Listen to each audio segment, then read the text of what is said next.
दर्शक मान भल पाइबा समस्त आशीर्वाद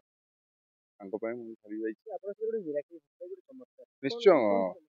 मिराकल निश्चय घटी कि ना कि तो कहूनी बोधे मो बापा माँ जरूर थी मो परिवार जरूर थी आउ मोर बाहागर जहाँ ठीक है मो स्त्री आगे जी हम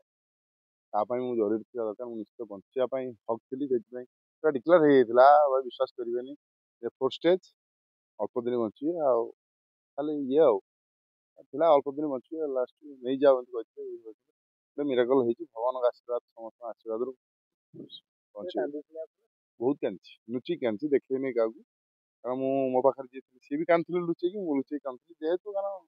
बयस कम बहुत आशा था जन्म मृत्यु तो सत अच्छी किंतु बहुत किसी आशा अच्छी जेहेतु मो बो देह सीरीयस ताकू डॉक्टर से ट्रिटमेंट होता भी कही से रोगटा ना मुझे बहुत दिन देख दो जानते मत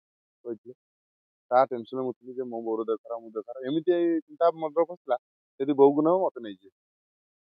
माँ पुआ पलैबू कितु मत रखी बो रखी बो रखी मत रखी से कथा बहुत ये जहाँ बचीगली रिपोर्ट देखी नी से डॉक्टर कही मैडम जन कही जन सारे आउ जन सार कही फर्स्ट स्टेज बोली डिक्लेयर होता सब पूरा कलाकार आम यात्रा भितर कथा होता सब आसिक कहले बहुत कष्ट लगी शीघ्र मर्जी छाड़ी कही मोर कि ये ना सेमती किसी खराब हो लगुन जहाँ ठाकुर दे रेडी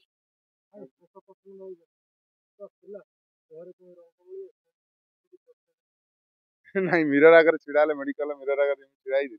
एवं देखुं मो वेट ठीक अच्छे पूरा अलग भाया देखा पूरा स्केलेटन बॉडी होता मुझे कांदे जे मत मोर सहित किसी सेल्फी नौली मुझे खींची ना आगे भी पचार मेडिकल भाई यात्रा थी ना बहुत दुख लगता कांदी बहुत कांदी एवं मन पड़े गोटे राति मन दुख राति पाई जाए भाव कौन होगा कौन जहा समस्त भल पाए आपण मान भल पाए आशीर्वाद पुनर्जन्म खुशी होगी मैं अलग प्रकार खुशी मैंने छुची देखने मत लगता क्षेपणास्त्र मो देह बाजूला रिपोर्ट आसी ना सब लगुला डिक्लेयर कैंसर हम से नर्स देख मत लगता जमा हो नहीं एत डरुली मुझे भारी साहसी एत छानिया मत सब एत एड बट डरची कौन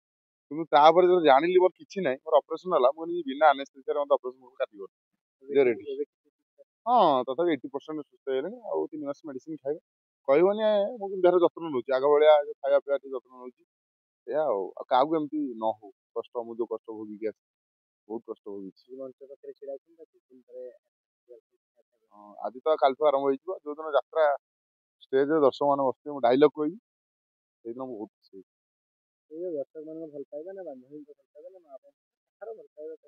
समस्त भल पाइबा आशीर्वाद अच्छी ये बापा माँ तो समस्त पुओ आउ दर्शक मैंने जो मैंने भल पाती बहुत पूजा अर्चना कर बहुत दीप बहुत आड़े मानसिक जी मानसिक प्रत्येक यात्रा जो आड़े जी सब जाए पूरण करा पड़े भगवान आशीर्वाद